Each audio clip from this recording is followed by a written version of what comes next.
los conceptos básicos en manejo de agua que siempre tenemos que recordar. Tenemos que recordar que si yo disminuyo o aumento la osmolaridad a límites, digamos, de riesgo, yo puedo producir síntomas neurológicos serios y de muerte. ¿Es esto cierto o no? ¿Quién me explica lo de hipo, por ejemplo? Hipoosmolaridad. Cuando yo digo hipoosmolaridad, estoy diciendo que ha bajado la concentración de solutos, que son osmoles efectivos, ¿no es cierto? O sea, que mantienen el volumen de agua. Cuando yo tengo hipoosmolaridad en el extracelular, ¿qué cosa va a pasar con la célula? ¿Va a botar agua? Va a recibir agua y produce edema. Y si esto es acá, produce edema neuronal, por eso es que es serio. Si estoy en el lado contrario, una hiperosmolaridad, es decir, puedo tener un sodio muy alto, ¿qué va a pasar? El agua pasa de dentro hacia afuera, acuérdense que siempre va para diluir donde hay más soluto. ¿Y eso qué va a generar? Que la célula se arrugue. Y cuando esto pasa a nivel encefálico, la célula se arruga, se desprende, produce hemorragia subaracnoidea y trombosis de senos venosos. Y eso puede producir enclavamiento, puede producir muerte en el paciente si uno no maneja adecuadamente, ¿no? Entonces, el primer concepto es importante recordarlo. El segundo es que decíamos que la osmolaridad plasmática siempre está en límites estrechos. Y eso lo vimos cuando hablábamos de balance interno de agua, ¿se acuerdan? Entre el intra y el extracelular, la osmolaridad se mantiene siempre constante por movimiento de agua. Y a nivel del balance externo, lo que ingresa tiene que salir. Y cuando vimos la diapositiva sobre el balance externo, teníamos los receptores y los efectores. Y los receptores, ¿quiénes eran? Los sensores. Los osmoreceptores, ¿no es cierto? Y los sensores de presión arterial. Y los efectores son pues la hormona antidiurética, que es una de las más importantes, y el mecanismo de la sed. Y por último, la regulación de la concentración del sodio es medida por cambios en el balance de agua, que solo reafirmamos el día de hoy cuando dijimos si cambia la cantidad de sodio sérico en una persona, ¿debemos asumir que el problema es un balance del sodio? No, del agua. Lo más frecuente es el agua. Puede haber balance de sodio, digamos, alguien que pierde sodio por diarrea, ¿no? Pero lo más frecuente, y que uno tiene que evaluar cuando vean en su práctica clínica un problema de sodio alto, sodio bajo, lo primero es que tienen que ver cómo está el estatus de volumen. Y eso nos puede llevar a un diagnóstico correcto. Esto es lo que hablamos en las clases iniciales, ¿no? Y esto aplicado acá básicamente para recordar nuevamente. Si me preguntan cómo se mantiene el balance interno del agua, ya tenemos la respuesta, ¿verdad? ¿Cómo se mantiene el balance interno? Mediante el sodio. Por movimiento osmótico del agua, no por sodio, movimiento osmótico del agua, acuérdense. No es por sodio. El sodio requiere transportadores, lo hemos revisado. El balance entre el intra y el extracelular siempre es en razón de una membrana semipermeable, o sea, altamente permeable al agua, poco permeable a solutos, que permite el movimiento osmótico del agua para igualar la concentración osmolar en ambos lados. En el balance externo, decíamos, es todo lo que yo ingreso tiene que ser eliminado. Eso significa estar en balance cero. Si yo estoy teniendo ingresos más altos que los egresos, eso se llama balance positivo. Y si yo tengo más pérdidas de lo que ingresa, el sujeto está en balance negativo. Entonces es importante los conceptos de balance positivo y negativo cuando uno hace estos ajustes de volumen en el paciente hospitalizado. Y lo que recordamos al revisar el balance de agua es que teníamos ingresos por el agua que bebemos, los alimentos que uno le pone sólidos entre comillas, porque ustedes saben que estos producen agua. Digamos, ustedes se comen un pedazo de sandía y prácticamente es 99.99% de agua. Las proteínas también producen agua, o sea, el comerse un bife igualito produce un porcentaje de agua que es menor, entre 20 y 25%, pero producen agua durante su metabolismo, ¿no? Esos no son pues alimentos sólidos en realidad. Y el agua de oxidación es el agua que se genera por el metabolismo, por la digestión, y que generalmente equivale entre 300 a 400 mililitros. Entonces, todo eso es lo que ingresa. Y lo que sale, ¿por dónde perdemos? La orina, las llamadas pérdidas insensibles, porque no nos damos cuenta. Estamos nosotros ahorita respirando y estamos perdiendo volumen de agua. Todos nosotros estamos perdiendo agua. Y a través de la piel, ¿no? A través de la piel también se pierde agua. Y la otra pérdida en heces, que generalmente 100 a 200 mililitros de agua. Entonces, ¿cómo yo regulo en que todo lo que ingresa tiene que salir? Tiene que haber sensores, como decíamos en una de las clases, y estos sensores son los osmoreceptores, son los que dicen si me sobra agua o me falta agua. De acuerdo a eso, si me sobra o me falta agua, va a regular el osmoreceptor a través de ¿quién? De la hormona antidiurética y del mecanismo de la sed, ¿no es cierto? Entonces, entre los efectores, el que va a decir en respuesta al sensor si me sobra o me falta agua es sobre la ADH, si es que tengo una osmolaridad alta o me falta volumen, va a ser estimulada para retener. Pero si tengo exceso de volumen o tengo una osmolaridad baja, ¿qué va a pasar? Se bloquea la hormona antidiurética. Los chicos despierten, que es la última vez que les veo las caras, no me dejen mala impresión. Y el otro mecanismo es el centro regulador de la Z, ¿no? Entonces, recordar que si bien es cierto, podemos nosotros tener pérdidas insensibles o por las heces muy variables. Yo me voy a hacer ejercicios en pleno febrero a la Costa Verde, obviamente voy a perder más que aquel que está metido en un gimnasio haciendo actividad física con aire acondicionado, ¿no? Definitivamente. La persona que come una dieta normal va a tener 100 a 200 mililitros de eliminación en heces, pero si por ahí le dicen, oye, hay una carretilla en el mercado de Jesús María que ha salido en la tele, que me la recomienda Mauricio Díez Canseco, que dice que es buenazo, se va a ir en una diarrea bruta, ¿qué pasó? Pierden volumen. O sea, son pérdidas no reguladas. O sea, nadie dice, tú tienes que poner 100 a 200 en las heces y no puedes poner más, ¿no? Eso no es así. Entonces, ¿cuál es la única pérdida regulada? La orina. O sea, el riñón es el que va a determinar cuánto de orina pone. ¿Me dio diarrea? Orino menos. ¿Cómo va a estar esa orina? Concentrada. Va a tener más solutos, porque la cantidad que normalmente se excreta va a venir en menos volumen. No es que esté botando más solutos, simplemente que la relación concentración-volumen ha cambiado. En el primero era relación, digamos, 2:1, y en la otra pues ya no es 2:1, sino ya es 1:1, y la concentración de solutos ha aumentado desde el punto de vista de la relación con su solvente. Entonces, vuelvo a ponerle para que no se olvide, ingresos igual que egresos, y que la única pérdida regulada es la orina. Y con respecto al balance de agua, lo importante es de que cuando hablamos de balance, ¿cómo mido yo el balance de agua? Por la osmolaridad. Si no tengo un osmómetro en mi hospital, ¿cuál es la otra forma de medirlo indirectamente? ¿Midiendo qué? ¿Midiendo a quién? Al sodio, ¿no es cierto? Cojo el sodio, lo multiplico por 2. ¿Y por qué lo multiplicaba por 2?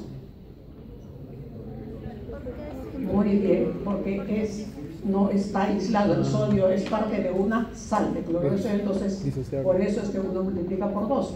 Entonces, puedo no tener yo cambios en la osmolaridad plasmática porque no puedo verlo, no tengo osmómetro, ¿no? Eso no hay en todos los hospitales, pero sí electrolitos me miden en todos los hospitales, y por lo tanto yo digo, si la osmolaridad es sodio más glucosa más urea, y la glucosa y la urea me echo los clorados antiiones, que bien, añaden, pero ¿qué cosa dan? Pues una pequeña cantidad, lo que suma el total de la osmolaridad, y encima son solutos inefectivos que cruzan la membrana celular.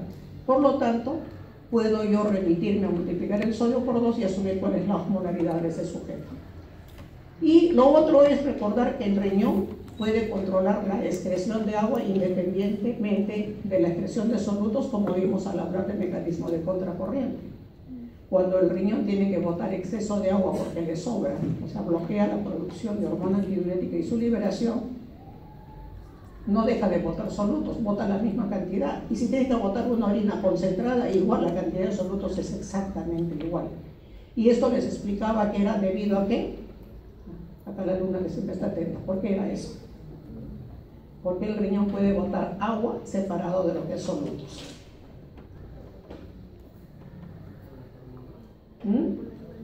Sí. Hay canales diferentes para cada uno, ¿no? ¿Perdón? Hay canales diferentes para cada uno, o sea, para el sodio, para el agua. Canales diferentes para cada uno que hacen que los segmentos sean, o sea, por la función diferencial de cada segmento, ¿no? Hay algunos que reabsorben solutos sin agua y otros que reabsorben solutos con agua. Y entonces eso permite el poder hacer estos cambios, ¿no? ¿Cuál es la respuesta a los cambios en el balance de agua? Ya les puse uno similar, pero eran los cambios en el contenido de sodio. Este es con respecto al agua. Sujeto de 70 kilos, ya tiene un agua extracelular de 14 litros y tiene un sodio que está pues en promedio normal 145 con una osmolaridad en 290. A este sujeto yo le pongo 1 litro de agua. Ayer en el ejemplo era ponerle cloruro de sodio puro, ¿se acuerdan? Acá le estamos poniendo 1 litro de agua, agua sin solutos.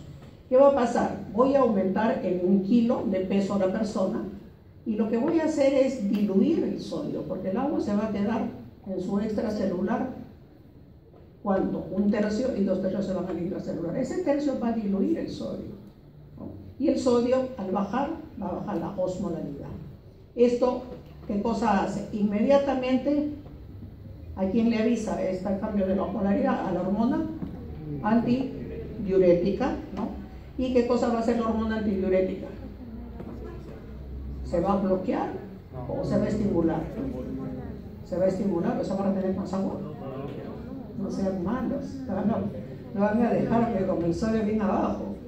Bloquea la acción, o sea, el efector va a dar señal y dice: tú no puedes salir, estás prohibida de salir porque este sujeto le sobra agua y tiene que eliminarla. Acuérdense que antidiurética significa retén agua. Entonces, cuando a alguien le sobra agua, no puede estar liberada, tiene que estar anulada. Entonces, se bloquea la producción de la hormona antidiurética y el riñón lo que va a excretar es 1 litro de orina. ¿De qué características? Una orina hipoosmolar, hipoosmótica, porque tiene más agua que solutos. Y eso va a determinar que vuelve el sujeto a su concentración de sodio normal y a una osmolaridad que había disminuido. Si por el contrario yo logro quitarle 1 litro solo de agua y no de solutos dentro de este sistema, voy a bajar de 14 a 13 litros y lo que voy a hacer pues es que la concentración de sodio va a subir porque ya no está en 14 litros sino está en 13 litros, en 1 litro menos. Esto, ¿qué cosa va a hacer? Concentrar el sodio por encima del valor que tenía inicialmente. Hay más solutos cuando uno mide la concentración por unidad de volumen porque ha bajado el volumen del solvente. ¿Me están siguiendo, verdad? Ya. Y esto determina pues que si el sodio sube, acá está en el ejemplo 156, la osmolaridad me sube a 312. ¿Esto qué cosa va a hacer? Inmediatamente también pasa a través del sensor. El osmorreceptor lo siente. ¿Qué cosa le dice el osmorreceptor? Suelta hormona antidiurética. ¿Y qué va a hacer la hormona antidiurética? Va a ir al riñón y lo que va a hacer es, ¿qué cosa es lo que hace? ¿Dónde actúa? ¿Dónde actúa?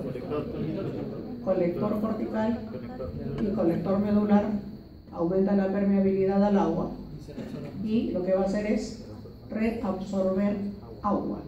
Y de esa manera el sujeto restituye su litro y regresa la osmolaridad a lo normal. ¿Qué han hecho entonces los riñones? Excretar una orina con una osmolaridad alta. Tanto la hormona antidiurética como la SED son los mecanismos que han regulado esta alteración. Muy bien, veamos ahora. Esto es para mostrarles que si yo voy aumentando la concentración de hormona antidiurética, ¿qué va a pasar con la osmolaridad urinaria? Va aumentando. ¿Por qué? Porque el volumen de orina disminuye. porque esa es la función de la hormona antidiurética, retornar agua a la circulación. Entonces, cuanto más aumento yo la hormona antidiurética, voy a orinar menos, pero más concentrado, como les decía. En forma de broma, en una de las clases pueden orinar hasta en cubitos, ¿no? Pero miren que la excreción de solutos no se altera frente a la hormona antidiurética. O sea, la hormona antidiurética no tiene efecto en aumentar la excreción de solutos, solamente en el manejo de agua. Y vamos a hablar de la hormona antidiurética brevemente, porque hemos hablado otra vez del mecanismo de concentración y dilución, sino que por cuestiones de disposición del sílabus hoy día nos toca hablar de regulación del agua, osmoreceptores, que ya hemos hecho en la clase pasada, así que vamos a hacer acá puntos muy específicos. La hormona antidiurética es una hormona muy cortita, miren, son 9 aminoácidos nada más, ¿no? Cuando ustedes han visto hormonas en endocrino, son 32, 36, ¿no? 40. Este tiene solamente 9 aminoácidos. Y se sintetiza en los núcleos supraóptico y paraventricular, ¿no?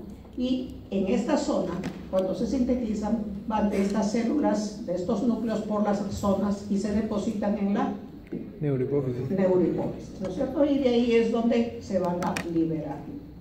Muy bien. ¿Cómo es este mecanismo? Tiene un mecanismo osmoreceptor y un mecanismo baroreceptor de liberación, o sea, son dos mecanismos los que se generan. En el caso del osmoreceptor, se ha demostrado que existen unas células que están localizadas adyacentes a estos núcleos supraóptico y ventricular y que son los que sentirían el cambio de osmolaridad. La célula se arruga. ¿Se arruga por qué, delegado? Porque el paciente está hipo o hiperosmolar, ¿no es cierto? Entonces la célula se arruga, estas celulitas inmediatamente mandan la señal a los núcleos tanto supraópticos como paraventriculares para que sinteticen y vayan enviando su hormona antidiurética a través de sus axones a la parte posterior de la hipófisis, que es de donde se va a liberar la hormona antidiurética. Pero también existe el mecanismo baroreceptor. El mecanismo baroreceptor para regular la secreción de hormona antidiurética tiene que ver con el volumen de qué espacio. Volumen circulante efectivo y la presión arterial. ¿Qué pasa si yo entro en depresión de volumen por haber ido a la carretilla esa de ceviche que me recomendó Mauricio Fernández? ¿Cómo está mi volumen circulante? Disminuido. ¿Y qué va a hacer eso sobre la hormona antidiurética? ¿La va a estimular o la va a bloquear? La va a estimular porque tiene que retener agua. ¿Qué pasa si por alguna razón un familiar mío le indican un antihipertensivo y lamentablemente no le dijeron cuáles son los efectos secundarios y que en algunas personas puede tener respuestas mucho mayores que en otras? Se toma el antihipertensivo y a los 3-4 días está mareado, siente que le falta fuerza en las piernas, camina y se agita, y entonces ustedes con buen criterio le dicen: te voy a tomar la presión arterial, y le encuentran que la presión arterial está en 80/60, habiendo sido una persona que entró al programa de hipertensión porque tenía 160/100. ¿Qué creen que va a ser la hormona antidiurética?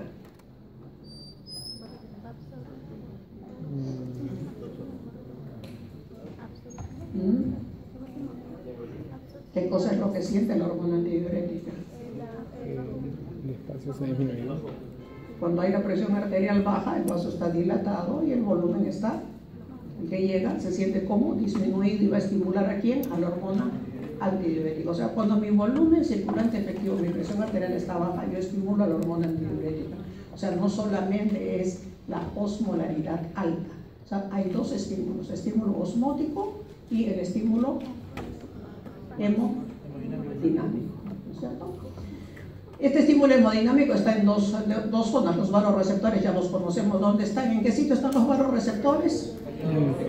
En los sitios de baja presión, donde actúan por distensibilidad, y en los sitios relacionados básicamente a volumen, y en los sitios de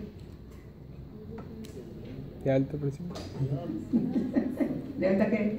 De alta presión, que son el arco aórtico, el globo carotidio, el seno carotidio, y esos, ¿a qué responden? ¿A volumen? No, presión. ¿A qué? Presión. A presión arterial. Entonces tenemos esos dos sistemas, o me sobra volumen o cambios en la presión arterial, estos sensores, estos vasoreceptores se van a estimular y van a enviar señales a través de las terminales del nervio vago y glosofaringeo y van a este centro motor, vasomotor, que es el que regula la presión arterial y la frecuencia cardíaca. Y hacen una retransmisión para estimular a las neuronas supraópticas y paraventriculares para sintetizar y liberar hormona antidiurética, ¿no? Entonces con eso se cierra el círculo de cómo es que esta hormona es manejada. El control más potente es la osmolaridad. Basta con que yo cambie 1% en la osmolaridad para que esto se produzca liberación o bloqueo de la síntesis de la hormona. 1%, o sea, es un sistema bastante eficiente, ¿no? Recordar siempre que los osmorreceptores, como hace un momento dijimos al empezar la clase, responden solo a osmoles efectivos. No responden, por ejemplo, a urea. Yo puedo tener un paciente con 400 de urea, le ha aumentado la osmolaridad sérica a ese sujeto, pero sobre la hormona antidiurética va a tener poco o ninguna acción. Entonces es importante que lo recuerden. Y el umbral de osmolaridad, esto está determinado genéticamente, o sea, no todos tenemos el mismo umbral. Está entre 275 a 200 miliosmoles. Por encima de esto, la hormona antidiurética se eleva, por debajo se bloquea. Existe una alteración en la práctica clínica que se llama reset osmolar o reset osmostat, para los que leen en inglés. Este reseteo se da en determinadas patologías por un mecanismo poco conocido, como son las neoplasias pulmonares, en la tuberculosis, ¿no? Pulmonar. Pero en un estado fisiológico importante que se da este reset osmolar es en el embarazo, porque en el embarazo, debido a la mayor cantidad de volumen de agua que retiene la mujer gestante, la osmolaridad baja y lo que hace inmediatamente el sensor es se resetea, y en vez de liberarse entre 275 a 290, se resetea entre 265 a 275. Porque si no, ¿qué pasaría?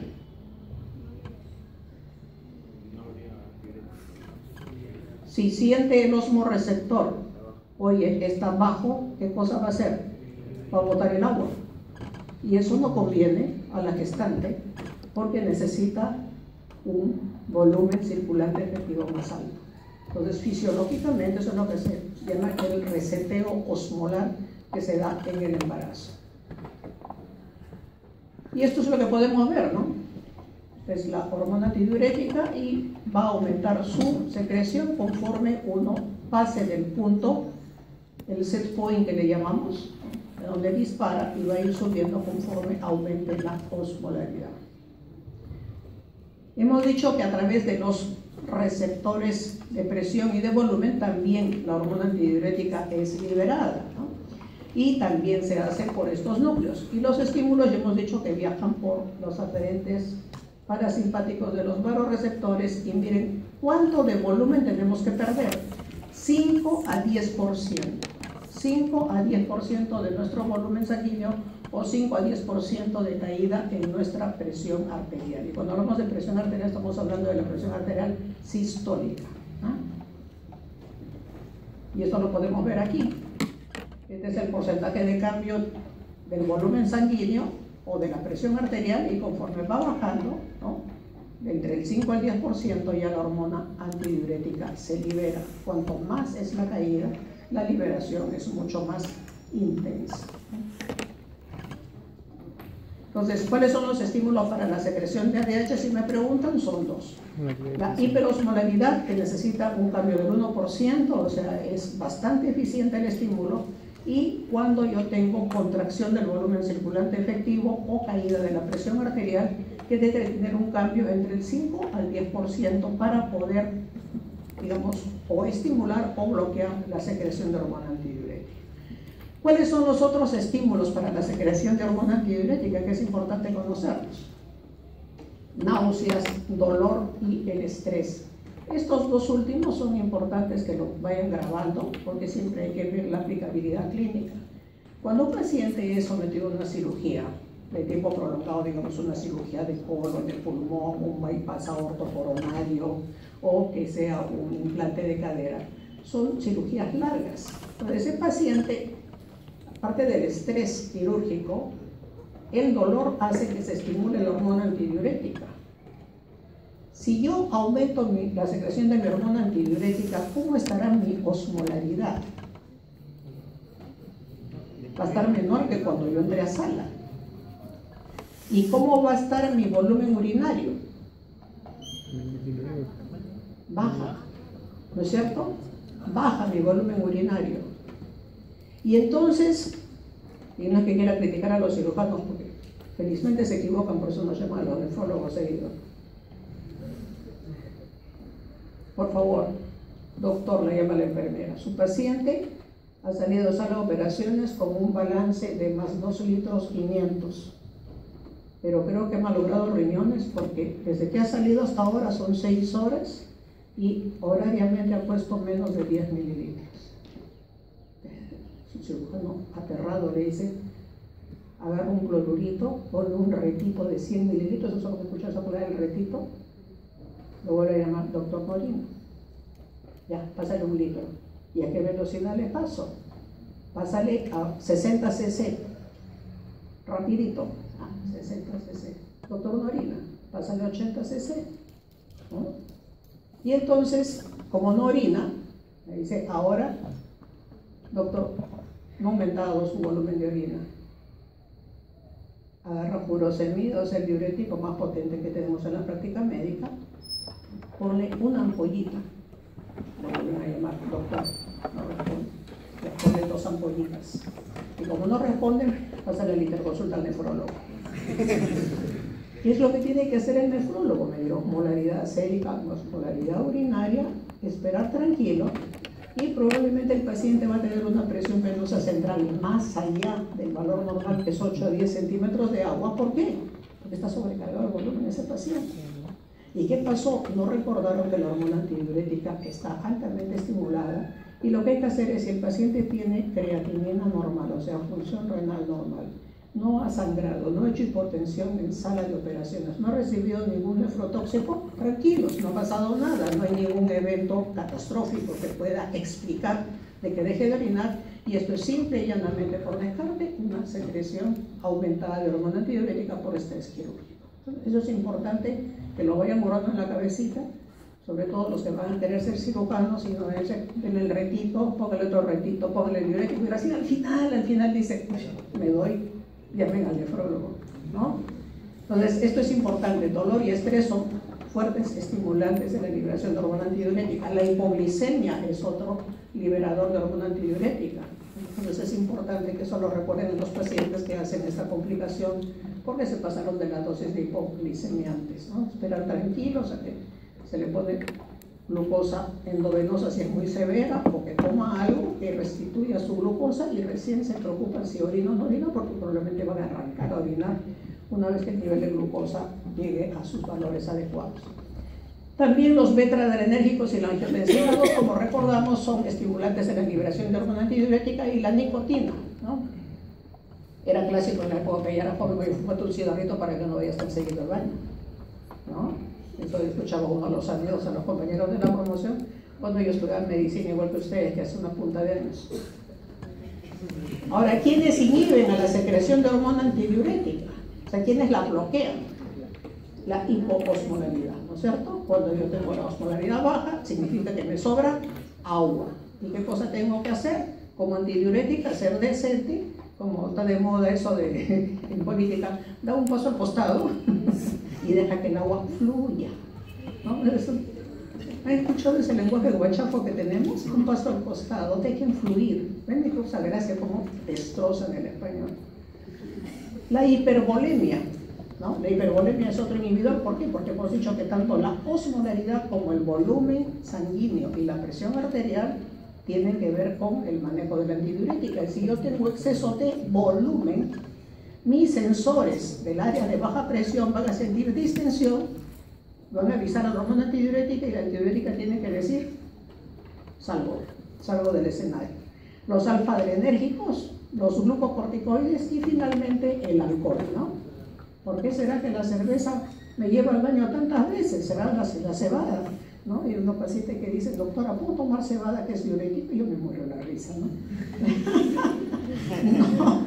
O como un paciente que dice, doctora, he tomado un montón de agua de piña, es diurético. Así, ¿desde cuándo será diurética la piña? Lo que pasa es que alguien les recomienda tomar agua de piña para dieta. ¿Y qué hace la persona que quiere bajar de peso? Se toma jarras de agua de piña. Y bonito sería si se toman las jarras de agua, ¿no? O como el paciente que dice, doctora, boté la piedra y ¿sabe por qué mi familia me recetó chancapiedra? Y vino salió en pedacitos. ¿Qué pasa? Que cuando uno le dice toma abundante líquido, no lo va a tomar. Pero si el vecinito o el pariente le dice la chancapiedra te bota los cálculos, se toma jarras de jarras. Entonces cuando a mí me preguntan, ¿puedo tomar chancapiedra? Perfecto.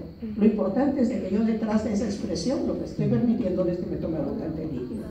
Los obesitos, los diabéticos, doctor, ¿puedo tomar agua de piña? Sin azúcar, sí, todo lo que quiera. Y regios.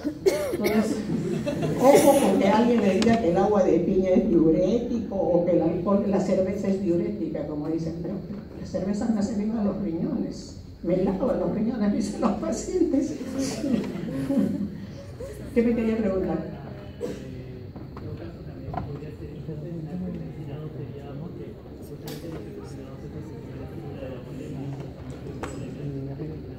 Claro, cuando usted tiene hipervolemia, ¿qué cosa pasa con la angiotensina 2? No.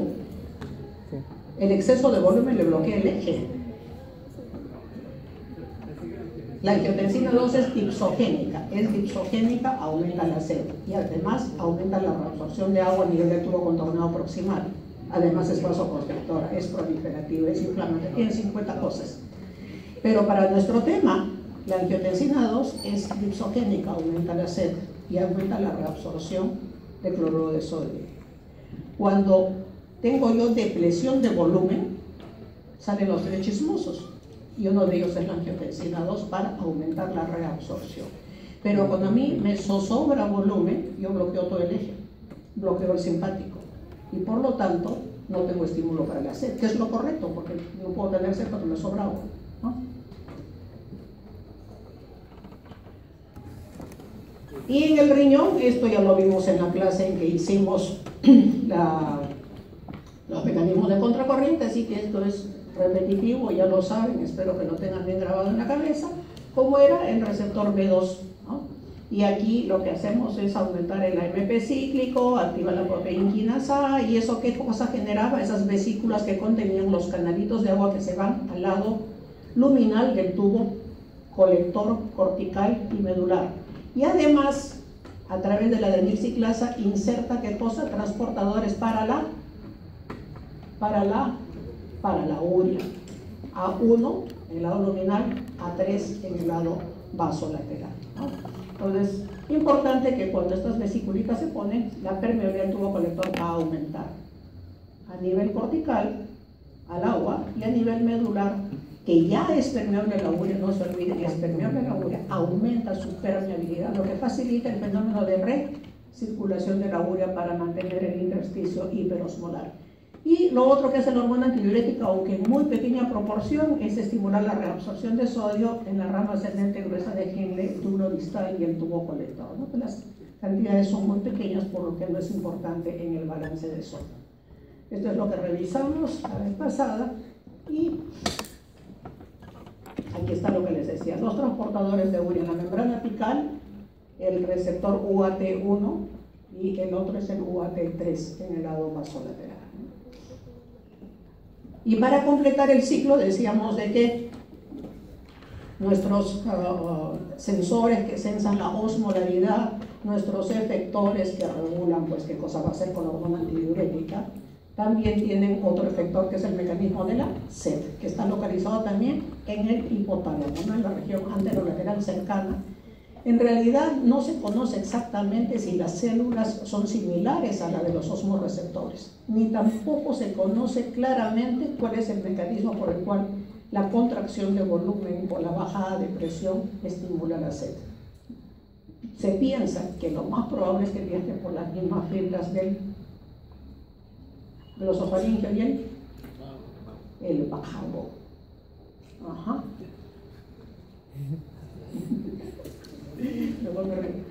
La sed es percibida ¿en qué casos? Cambios en la osmolaridad, y decíamos cambio en el volumen circulante efectivo de la presión arterial, exactamente igual a como pasa con la hormona antidiurética, con la diferencia de que este es más tardío en respuesta porque necesita mayor estímulo. Para la liberación de la hormona antidiurética era 1% de cambio en la osmolaridad. Para que yo tenga sed, tiene que aumentar arriba o bajar en 2 a 3% para estimular o para bloquear su liberación. Y en el caso del volumen, en vez de 5 a 10%, estamos hablando que tengo que perder 10 a 15% de mi volumen circulante efectivo o bajar mi presión arterial sistólica en 10 a 15% de mi valor basal antes de que yo tenga efecto sobre el mecanismo de la sed, ¿no? Y el umbral de osmolaridad para la sed está en 295.